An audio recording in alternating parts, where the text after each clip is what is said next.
पहला सोपान, चाहे गृहस्थ हो चाहे विरक्त हो, ध्यान देकर सुनो। ये आज जो सर्वनाश किया जा रहा है ब्रह्मचर्य का, इसी से संत लाभ नहीं मिल पाएगा। चाहे गृहस्थ हो, संतानोत्पत्ति के लिए धर्म पूर्वक अपनी पत्नी से सहवास करने की शास्त्र आज्ञा करता है। ब्रह्मचर्य सेवन से अमोघ लाभ प्राप्त होता है। पहला, ब्रह्मचर्य सेवन से लाभ, संत संग का पहला लक्षण है आचरण की पवित्रता। आचरण की पवित्रता, इंद्रियों की शांति।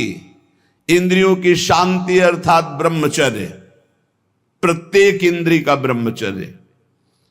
ब्रह्मचर्य से तत्काल प्रभाव बढ़ता है। क्या? स्मरण शक्ति। बहुत ध्यान देने की बात है। अगर आपको भगवत स्मृति में डूबना है तो आपको ब्रह्मचर्य का पोषण करना पड़ेगा, चाहे जो हो। इसके बिना स्मरण शक्ति आपकी काम नहीं करेगी। स्मरण शक्ति बहुत प्रवीण, एक बार जो सुन लिया उसका सैकड़ों बार मनन हुआ, मनन होकर उसके आगे धारणा शक्ति। जो ब्रह्मचारी नहीं, स्मरण शक्ति नहीं होगी, धारण करने की शक्ति नहीं होगी, खोखला जीवन हो जाता है। स्मरण शक्ति, धारणा शक्ति और संकल्प शक्ति। इतने बजे जगना है, इतना करना है, ऐसे चलना है, ऐसे सब होगा। और जब ब्रह्मचर्य नहीं तो चाहे 1000 बार संकल्प करो, तुम्हारे काम में नहीं आएगा। स्मरण शक्ति, धारणा शक्ति, संकल्प शक्ति, इच्छा शक्ति जिसे कहते, और उत्साह शक्ति और शरीर शक्ति, ये शक्तियां उसके अंदर प्रकाशित होती हैं जो ब्रह्मचर्य का पोषण करता है। स्मरण, धारण करना, जो संकल्प नियम ले उसका अक्षरशः पालन करना, और उत्साह बना रहना, और शरीर में स्फूर्ति रहना। ब्रह्मचर्य एक विलक्षण महाव्रत है। ब्रह्मचारी का सौंदर्य प्रस्फुटित होता है। एक नूर उसके चेहरे पे झलकता है जो ब्रह्मचर्य को धारण करता है। एक नवीन आकर्षण, बालवत चेहरा, एक आकर्षण होता है भागवती। और जिसका ब्रह्मचर्य पुष्ट होने लगता है, उसके शरीर से सुगंध आने लगती है। सुगंध, जो भोगी पुरुष होता पास से निकल जाए तो दुर्गंध निकलेगी, और जो ब्रह्मचारी होगा तो उसके शरीर में सौरभ होगी। ब्रह्मचारी का एक एक रोम तेज से युक्त होने लगता है। चेहरे पर हर समय प्रफुल्लता, मुस्कान, उसका हृदय नंदनवन हो जाता है, आनंदवन। बिना किसी कारण की प्रसन्नता बनी रहती है। शरीर अगर किसी असाध्य रोग से युक्त है तो भी उसके विचार कभी रोगी नहीं हो सकते, विचार स्वस्थ रहता है। और जो ब्रह्मचर्य नष्ट करता है, स्मरण शक्ति नष्ट, धारणा शक्ति नष्ट, इच्छा शक्ति नष्ट, उत्साह नष्ट, शरीर शक्ति नष्ट, सिकुड़ा हुआ मुंह, खिन्न मुंह, देखने से ही लगेगा पता नहीं कितना बोझा लादे हुए बैठा है दिमाग में। पथ्यास्यायी व्यायामी स्त्रीस्तु जितात्मा नरो न रोगी स्यात्। रोगी कौन नहीं है? बोले जो सदैव पथ्य का भोजन करता है और मित भोजन, हित और मित, शरीर के अनुकूल, साधना के अनुकूल, और थोड़ा भोजन करता है, पथ्यास्यायी। दूसरा व्यायामी, रोज सत्संग में घुमा घुमा करके, चाहे आप 15-20 मिनट ही करें, व्यायाम करें। 2-3 किलोमीटर आप दौड़ो, चलो बाहर दौड़ने के लिए, नहीं तो ऐसे यंत्र चल गए, ट्रेडमिल, ऐसे यंत्र चले हैं, उसी में दौड़ लो। नहीं ट्रेडमिल तो दौड़ लगाओ। शरीर को एक बार पसीना पसीना करो, थोड़ी सी बैठक, थोड़ी सी थोड़ा व्यायाम करो। ये साधना के लिए, भगवत प्राप्ति के लिए कह रहे हैं, कोई कुश्ती लड़ने के लिए नहीं कह रहे। ये जरूरी है। पथ्यास्यायी, पथ्य का भोजन, मित भोजन करने वाला, और व्यायामी, और स्त्रीषु जितात्मा। स्त्री शरीर है तो पुरुष की तरफ नहीं, पुरुष शरीर तो स्त्री की तरफ नहीं। जितात्मा, आकर्षित ना होना। नरो न रोगी स्यात्, उसे रोगी नहीं कहते, भले वह साध्य रोग से ग्रसित हो। और अगर ये नहीं है तो वो रोगी ही है। आज नहीं तो कल पता चल जाएगा कि वो रोगी है। साधना करने वालों के लिए इंद्रियों को पावन करना, इंद्रियों को संयम में रखना बहुत आवश्यक है।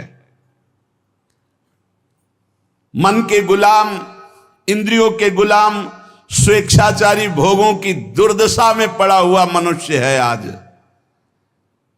असंयमी मनुष्य का मन और मस्तिष्क, ध्यान से सुन लीजिए, असंयमी जो अपनी इंद्रियों मन को मनमानी लगाए हुए है, उसका मन और मस्तिष्क और हृदय सड़ा देते हैं, जीवन को सड़ा देते हैं। मन और इंद्रियों को संयम में रखकर भगवत चरणारविंद से नहीं जोड़ोगे, सड़ा देंगे तुम्हें। तुम्हारे अंदर ही इतनी सोच गलत कर देंगे, जलोगे। जो ब्रह्मचर्यहीन है, मनमानी आचरण करता है, ध्यान से सुनो।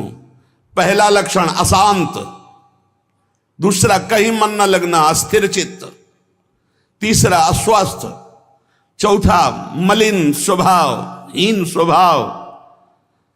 किसी भी कार्य को कह दो सबसे पहले ना, उत्साहहीन, हर कार्य के लिए बोझा मानना, ना कर देना, सदा के लिए भय का डेरा पड़ जाना अंदर। ये देखो शास्त्र है, ये महापुरुषों के द्वारा लिखा हुआ, जिन्होंने अनुभव किया सबके मनों में अपने मन को मिलाकर।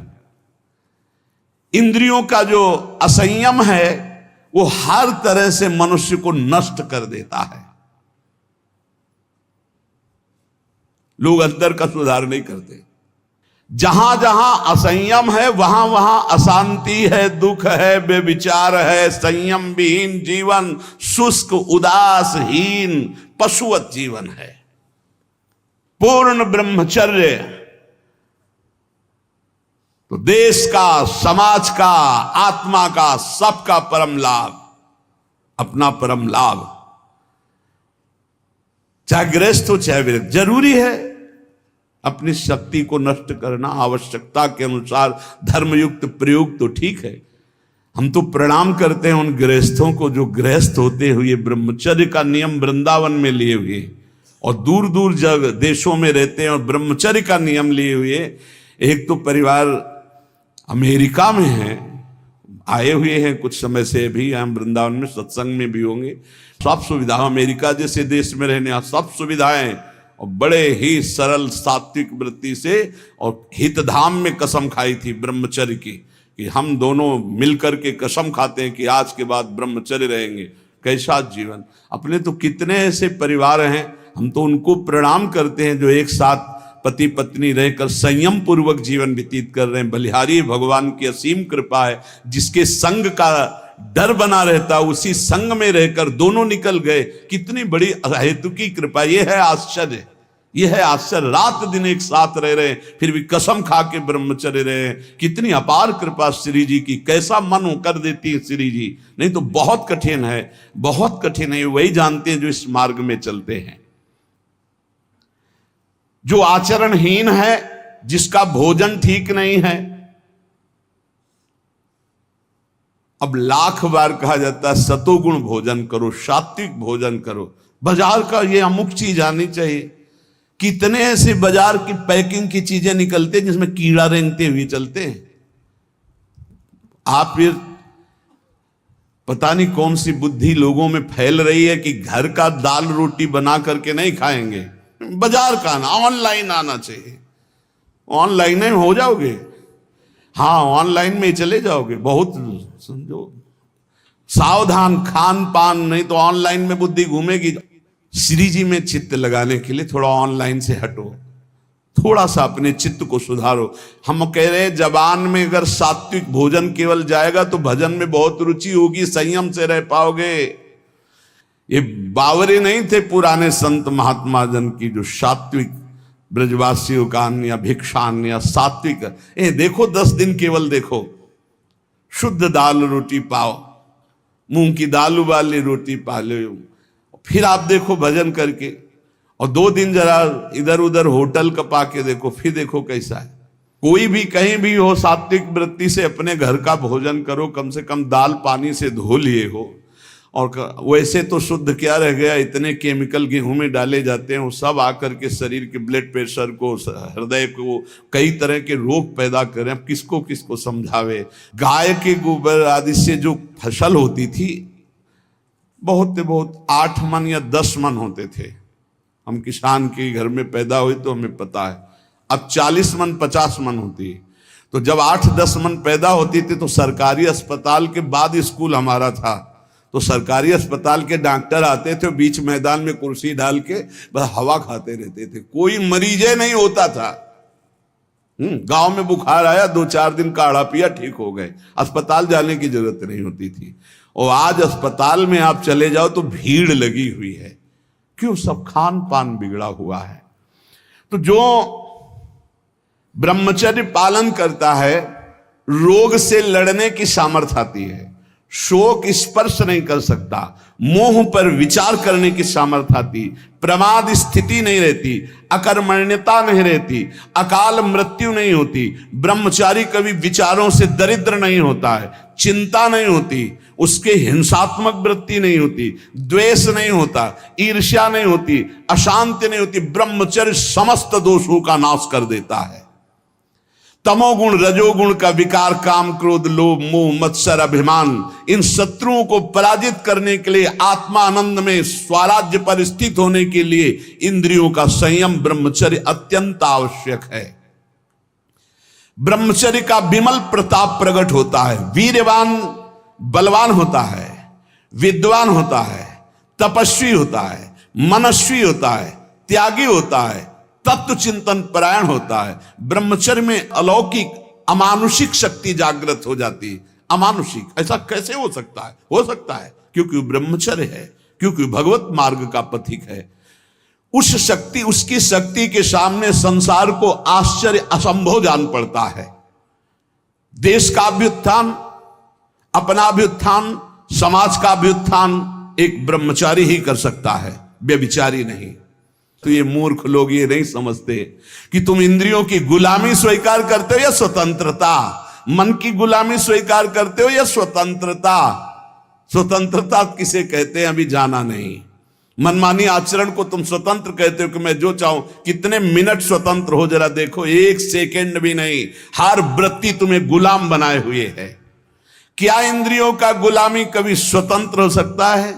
विचार करो, स्वतंत्र कौन है? स्वतंत्र है जो संयमी है, संतोषी है, जितेंद्रिय है। याद रखो, ब्रह्मचर्य सेवन ही प्रभु प्रेम और आत्मज्ञान की नींव और स्वच्छ मार्ग है। शरीर में सहने की सामर्थ्य ब्रह्मचर्य से आती। गर्मी सर्दी बरसात मान अपमान निंदा स्तुति, ये ब्रह्मचर्य से सहने से। ब्रह्मचारी को सबसे पहले अपनी रसना पर नियंत्रण रखना आवश्यक है। जबान पर, जबान बिगड़ी सब बिगड़ा। गंदे आचरण वाले, जिनको पवित्रता का ज्ञान नहीं, जिनको केवल अर्थ पिशाच हैं, नाना प्रकार की अपवित्रताएं करके तुम्हें भोजन परोसते हो, गरम गरम तुम्हारे सामने आया, तुम अमृत समझ के खा रहे हो, तुम्हारी बुद्धि नहीं खराब हो जाएगी? सबसे पहले सतमार्ग में चलने वाले को इस रसेंद्री को मारना होता है। रसेंद्री, ये जीत गए, सब जीत गए। और इस मार्ग में सबसे ज्यादा इसी को दुलार करने का अवसर मिलता है। जहां निमंत्रण होगा वहां चक्क होगा, बस को खाओ और चौपट करो अपनी साधना, अपने परमार्थ को चौपट कर दो। खाना ही मृत्यु है और खाना ही जीवन है। जो पवित्र भगवद अर्पित मित आहार करता है वो अपने जीवन को भागवतिक बना लेता। कितना खाओगे? याद रखो, परमार्थ में चलने के लिए रसेंद्री को बहुत शासन में जरूरत है, बहुत शासन की जरूरत है रसेंद्री में। अगर रसेंद्रिय आपकी छूटी हुई है तो कोई भी इंद्रिय आपके कब्जे में आने वाली नहीं। भोजन किया जाता है जीवन रखने के लिए, प्राणों का पोषण। और आप ये समझो जैसे आप 400 ग्राम अन्न पा लिए तो आपकी जीवनी शक्ति उसमें पचाने में कम लगेगी और आपके चिंतन में ज्यादा लगेगी। 800 ग्राम डाल लिया। एक दिन सुना था 24 घंटे में एक मानव शरीर को स्वस्थ रहने के लिए 400 ग्राम अन्न की जरूरत होती, बस। इसके बाद तो ऊपर ओवरलोड करना है। इतनी हानि है, आप नहीं समझ पा रहे, रोगों का घर बढ़ा रहे हो। थोड़ा भोजन करो, सात्विक भोजन करो, और ऐसा भोजन करो जिसमें तेल आदि गरिष्ठ पदार्थ ज्यादा न हो, तो आपकी जीवनी शक्ति बढ़ेगी। आप उसी जीवनी शक्ति से भजन करेंगे। भजन में मन क्यों नहीं लगता? आप देखो, एक दिन खा के अच्छे, और एक दिन 2 रोटी खाओ केवल हमारे कहने के अनुसार, कि आपको लगे कि हाँ भूख लगी अभी, और छोड़ दो, फिर आप भजन में लगो, देखो कैसी वृत्ति जाएगी, सतोगुणी। चंचलता मन की तभी रुकती है जब सात्विक भोजन होता है। नेत्र की चपलता, बार बार इधर उधर देखना, कानों की चपलता, प्रपंच की बात सुन, हर इंद्रिय का ब्रह्मचर्य हमें चाहिए। तो बहुत लाल मिर्च वाला गर्मा गर्म, ये ब्रह्मचर्य के लिए सब हानिकारक। उत्तेजक भोजन नहीं, उत्तेजक दृश्य नहीं, उत्तेजक बातें नहीं, तभी संयम से चला जा सकता है। प्रतिदिन एकाग्रता पूर्वक कुछ सदग्रंथों का स्वाध्याय सबको करना चाहिए, सत्संग सुनना चाहिए, परम पवित्र महाभागवतों के चरित्र पढ़ने चाहिए, सरलता पूर्वक विश्वेश्वर भगवान की प्रार्थना, उनका नाम जप करना चाहिए। केवल ऐसे संयम से चलने से सबकी उन्नति का भाव जागृत हो जाता है, निस्वार्थ भाव जागृत हो जाता है। पूरे जगत का मंगल वो कर सकता है जो संयमी है। जो संयमी नहीं, वो दीन दुखी अपनी इंद्रियों के पोषण भरण में लगा रहता है। याद रखो, सच्चित आनंद स्वरूप परमात्मा की प्राप्ति ही तुम्हारा लक्ष्य है।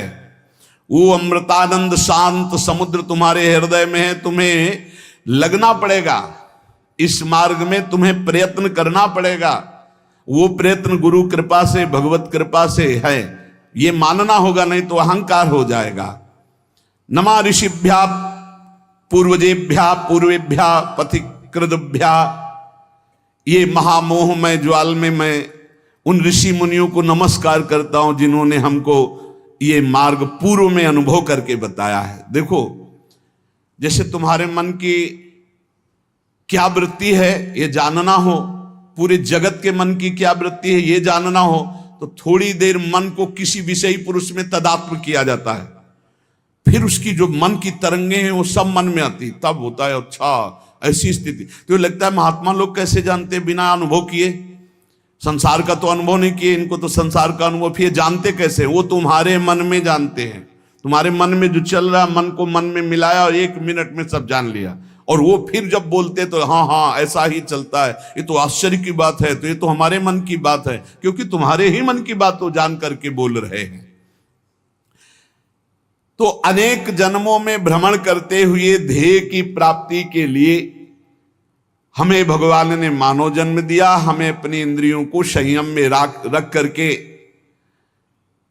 सत्संग, स्वाध्याय, सेवा, सुमिरन, इसमें डूबना है।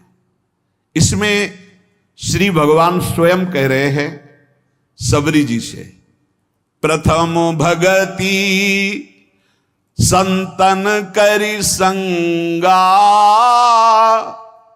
दूसरी रति मम कथा प्रसंगा। सबसे पहली भक्ति है भगवान के प्रेमी भक्तों का संग। दूसरी भक्ति उनके मुख से निकली हुई भगवत चर्चा। भगवान श्री रामचंद्र जी महाराज कह रहे हैं संतों का सेवन करो। संत शब्द नहीं कहा, संतन, बहुत से संतों का।